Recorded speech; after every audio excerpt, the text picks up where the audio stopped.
Téléspectateurs panafricanistes surtout, mesdames, messieurs, bienvenue sur Panafrican Media. Il est 20h, c'est l'instant d'information sur votre chaîne. À la une de l'actualité, conflit intercommunautaire au Soudan, des attaques meurtrières font état de 54 morts et plusieurs blessés dans un affrontement entre les tribus Tuit et Ngok du Soudan et Soudan du Sud, deux localités frontalières entre les deux pays frères et voisins. Et puis, en page sport, nous faisons le point de la troisième journée des huitièmes de finale où le pays organisateur, la Côte d'Ivoire, détrône le champion en titre, le Sénégal, en arrachant son ticket de qualification pour la phase de quart de finale de cette grande compétition, donc justement la CAN 2023. Voilà les principaux titres de cette édition d'information, les développements dans un instant.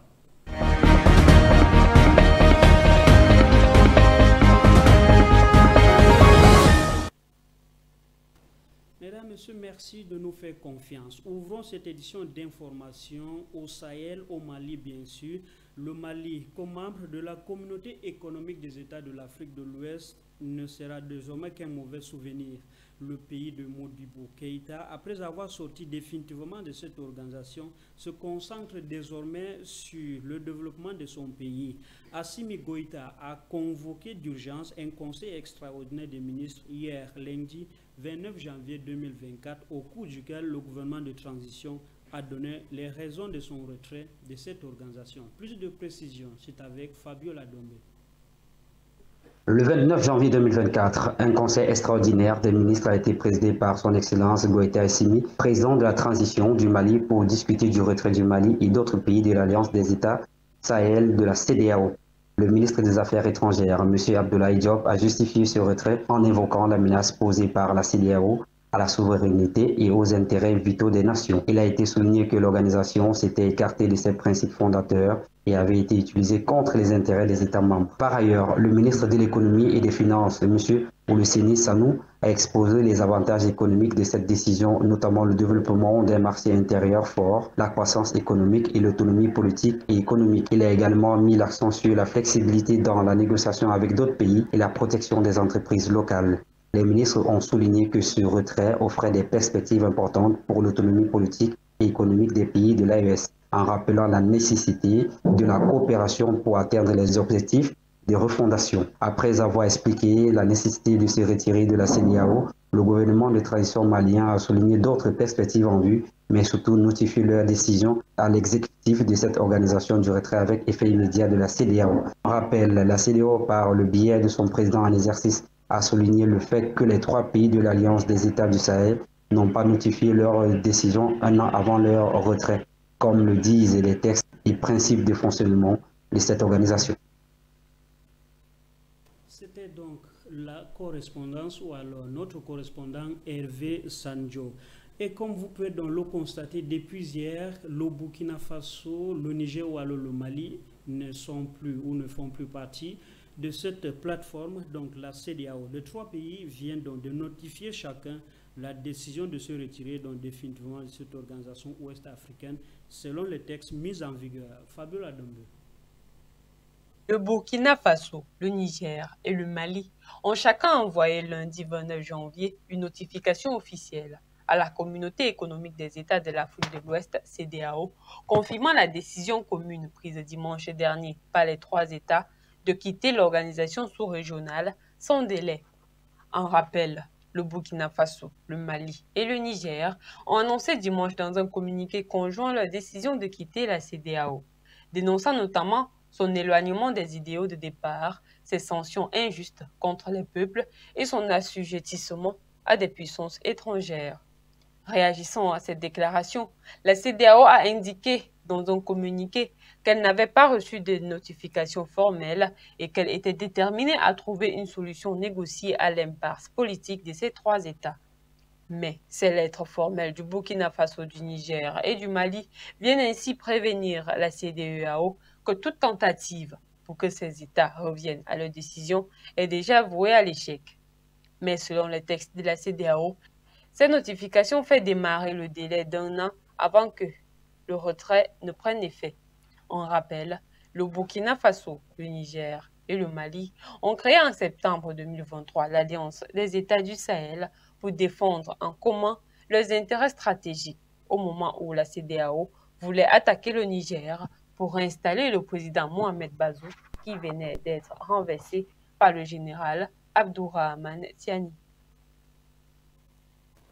Et puis, pour faire revenir dans les trois pays, justement dans cette organisation, une forte délégation togolaise dirigée par le colonel Awate Odabalo, ministre de l'administration territoriale, de la décentralisation et du développement des territoires, a entamé depuis lundi 29 janvier 2024 une visite de travail à Niamey au Niger, mais surtout porter le message des négociations de la CEDEAO après la sortie des trois pays de l'AES de cette organisation. Plus de précisions, c'est dans ce reportage.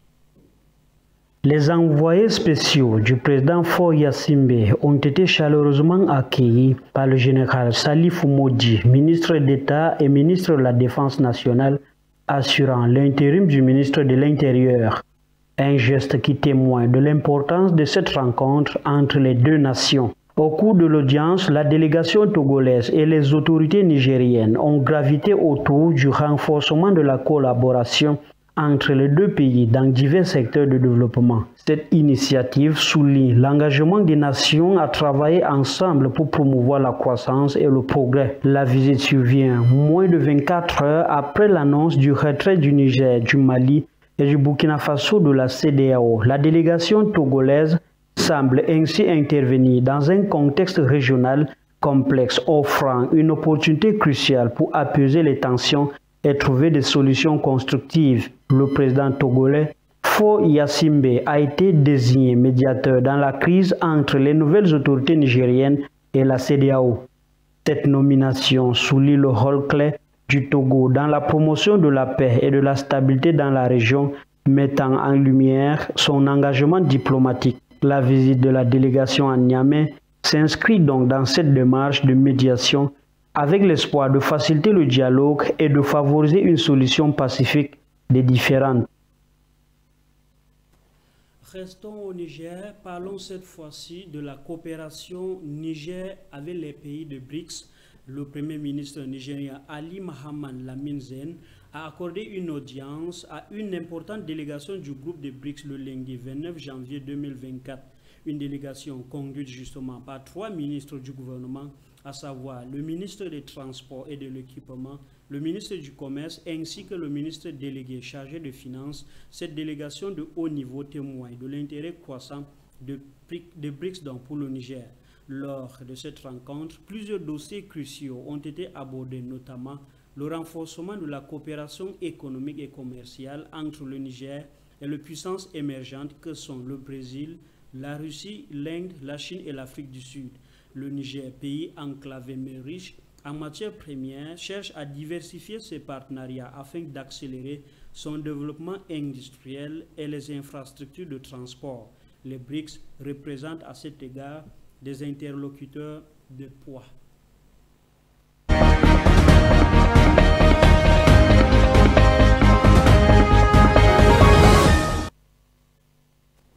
Nous le disions en titre, 54 morts, c'est le bilan des attaques meurtrières intercommunautaires dans le conflit qui oppose les deux Soudans. C'est du moins l'essentiel du communiqué de la force intérimaire de sécurité des Nations Unies pour Abyei, rendu public hier, lundi 29 janvier 2024. Plus de précisions, c'est dans ce reportage. 52 civils et 2 casques bleus ont été tués dans des affrontements intercommunautaires dans la région prolifère d'Abyei, contestée entre le Soudan et le Soudan du Sud. Annonce faite le lundi 29 janvier dans un communiqué, la force intérimaire de sécurité des Nations Unies pour Abyei, FINCHNUA. Les affrontements sont réguliers à Abyei, dont le statut n'a pas été réglé depuis l'indépendance du Soudan du Sud en 2011 et qui est placé sous la protection de l'ONU. En rappel, un conflit entre les tribus Twik et Ngok a débuté en 2022 au sujet des revendications frontières dans une zone située à la frontière du territoire d'Abyei et de l'État du Warrap. En novembre, au moins 32 personnes avaient été tuées dans des affrontements entre les deux groupes. Plus tôt, en janvier, le président sud-soudanais Salva Kiir les avait appelés à un cessez-le-feu. La région est aussi régulièrement endeuillée par des tensions entre les Ngok et les éleveurs Miseria qui traversent la zone à la recherche de pâturage. Des heurts ont notamment fait plusieurs dizaines de morts en mars 2022. La Fiche Noire a vivement condamné ces nouvelles attaques contre les civils et les soldats de la paix, rappelant que les violences contre les casques bleus pourraient constituer un crime de guerre au regard du droit international. La force de maintien de la paix de l'ONU a été mise en place en 2011 par le Conseil de sécurité des Nations Unies pour surveiller la région contestée d'Abyei, où elle a stationné pas moins de 5326 soldats à la frontière entre le Soudan et le Soudan du Sud. Vivement que la paix revienne dans cette partie de l'Afrique. Parlons diplomatie. Coopération bilatérale Algérie. Les deux pays entendent promouvoir le développement des zones frontalières communes. En marge des travaux de la première section de la commission bilatérale algéro-tunisienne qui se sont déroulés à Alger du 29 au 30 janvier, les autorités des deux pays ont débattu sur la nécessité de protéger les régions frontalières communes entre eux comme de nouvelles menaces sécuritaires, notamment la migration clandestine. Plus de précisions avec vous, Fabiola Dombe. Dans son allocution prononcée à l'ouverture des travaux de la première session de la commission bilatérale algéro-tunisienne de promotion et de développement des régions frontalières algéro-tunisiennes, le ministre algérien de l'Intérieur, des collectivités locales et de l'aménagement du territoire, Brahim Merat, a déclaré qu'il était primordial de garantir l'efficacité de l'approche de développement, de sécuriser les régions frontalières communes et de les protéger contre les nouvelles menaces sécuritaires, notamment la migration clandestine. Le ministre Merat a espéré que les travaux de la commission bilatérale déboucheraient sur des recommandations pratiques réalisables sur le terrain en tenant compte des besoins et aspirations des populations de ces régions. Pour sa part, le ministre tunisien a fait savoir que les deux pays œuvraient à renforcer la sécurité dans les régions frontalières pour faire face aux menaces terroristes et de lutter contre les réseaux de contrebande, ajoutant que la stabilité et la sécurité de la Tunisie étaient liées à celle de l'Algérie. Évoquant la coopération entre les deux pays voisins, Feki s'est félicité de la coordination fructueuse et constructive entre les services sécuritaires au niveau de la bande frontalière, s'exprimant sur le rôle des habitants des régions frontalières dans le soutien aux efforts aux institutions militaires et sécuritaires dans la lutte contre le terrorisme, Feki a souligné que le système de lutte contre ce fléau ne saurait se réaliser sans l'adoption d'une approche globale basée sur l'amélioration des conditions de vie des habitants de ces régions. À ce propos, il a soulevé la nécessité de mettre en place une stratégie commune de développement de ces régions. Les travaux de la première session de la commission bilatérale algéro-tunisienne qui se poursuivait le mardi 30 janvier devront être sanctionnés par la signature d'une feuille de route portant les mécanismes de promotion et de développement des régions frontalières des deux pays. La session débattra de plusieurs axes, notamment les moyens de promouvoir et de développer les échanges commerciaux entre wilayas frontalières des deux pays et d'améliorer leur attractivité et de renforcer le rôle des passages frontaliers dans le développement, outre la mise en place d'une stratégie commune de la lutte contre les grands risques en œuvrant à développer les secteurs vitaux comme l'agriculture, la santé et le tourisme. Actualité en Afrique centrale. Parlons justement du Tchad. Un nouvel organe a été créé pour organiser et surveiller les élections.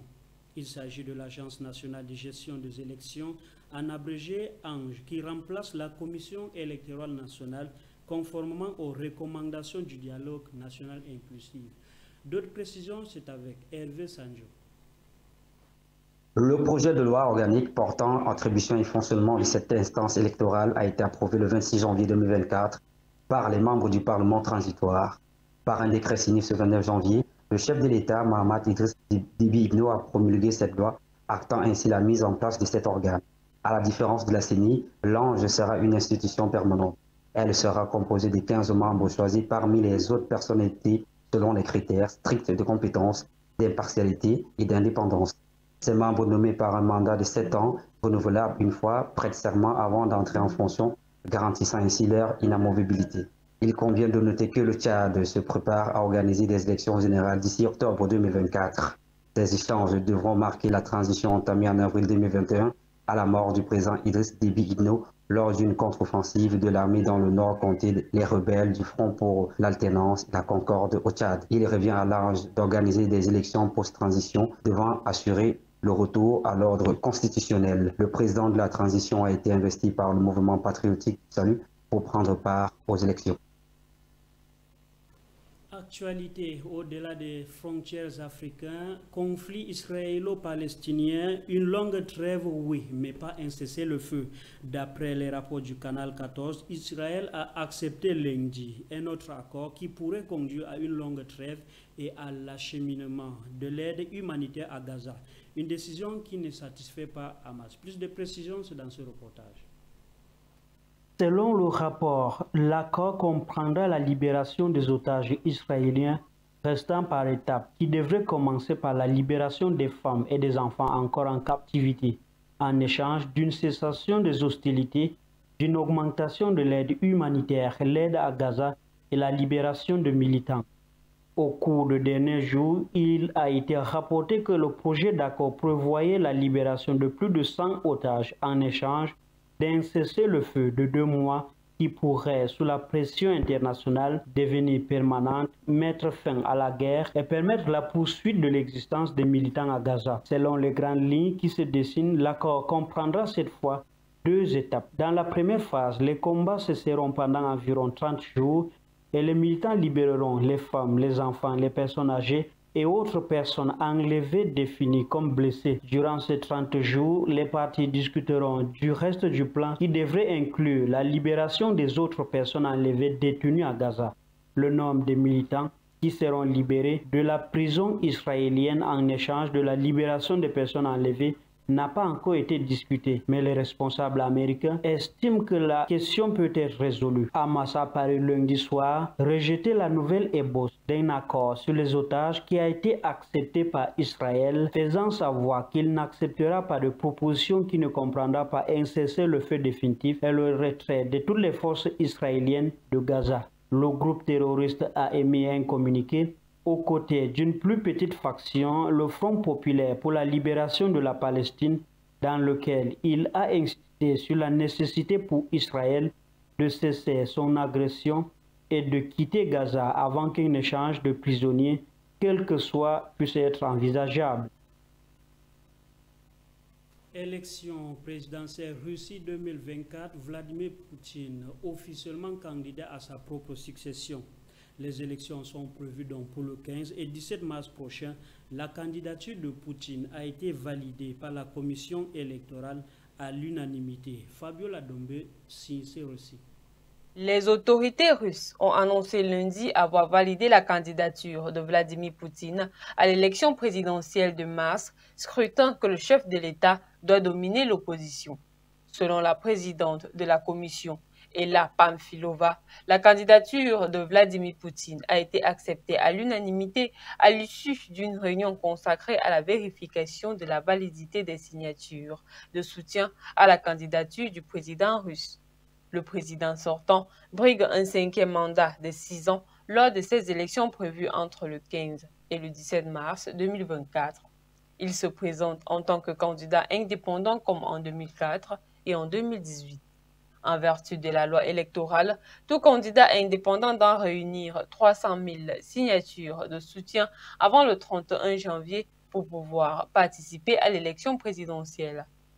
Selon la secrétaire de la commission, Natalia Boudarina, près de 315 000 signatures de soutien à Poutine a été soumise le 22 janvier à l'organe chargé de préparer et de superviser les élections en Russie. Vladimir Poutine est le 4e candidat enregistré à l'élection présidentielle, aux côtés du président du Parti libéral-démocrate russe, Leonid Slutsky, du candidat du Parti Nouvelle Personne, Vladislav Davanskov, et Nikolai Karitonov qui brigue un mandat au nom du Parti communiste de la Fédération de Russie. Comme les 3 autres candidats sont issus de partis représentés au Parlement et n'avaient pas besoin de recueillir des signatures de soutien pour participer au scrutin. Selon le calendrier annoncé par la commission électorale, si aucun candidat ne recueille plus de la moitié des voix en mars, un second tour aura lieu exactement 3 semaines plus tard, le 7 avril 2024. En rappel, l'actuel président âgé de 71 ans au pouvoir depuis près d'un quart de siècle, avait officialisé en décembre son intention de briguer un nouveau mandat lors du scrutin qui se déroulera en mars prochain. L'élection aura lieu sur 3 jours, du 15 au 17 mars. Une révision constitutionnelle permet à Vladimir Poutine de se maintenir au pouvoir jusqu'en 2036.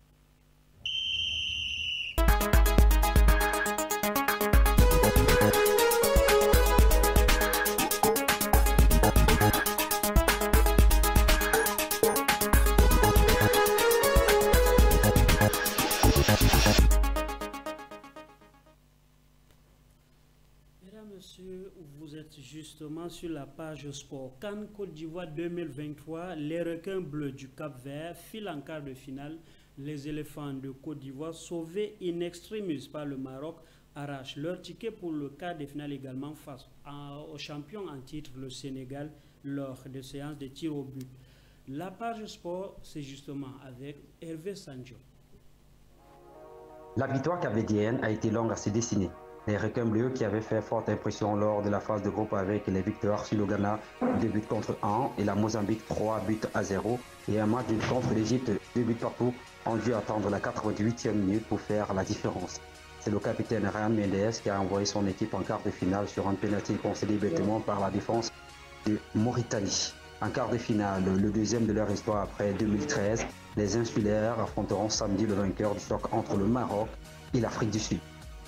Le choc qui opposait le Sénégal et la Côte d'Ivoire au stade Konambani de lundi en 8e de finale de la Coupe d'Afrique des Nations édition 2023 était la 3e confrontation entre les deux équipes en phase finale de cette compétition. Cette rencontre s'est soldée au temps réglementaire sur un score d'un but partout. Habib Diallo ouvre rapidement le score à la 4e minute. Au retour des vestiaires, les nouveaux entrants imposent leur présence et Franck Kessie remet les pendules à l'heure à la 86e minute sur pénalty après une sortie manquée d'Edouard Mendy, le portier sénégalais sur Nicolas Pepe. Les prolongations ne donneront rien si ce n'est quelques frayeurs de part et d'autre. Il a fallu attendre la séance des tirs au but pour départager les deux équipes. Moussa Niakate manque le seul pénalty de la partie du côté sénégalais. Les compatriotes de Didier Drogba l'emportent sur le mental 4 contre 5 et finit en quart de finale. Merci Hervé Sanjo pour ces informations sportives. Mesdames, Messieurs, c'est tout pour cette édition de mardi 30 janvier 2024. Rendez-vous demain à la même heure, même chaîne de télévision. Le combat continue. Bonsoir.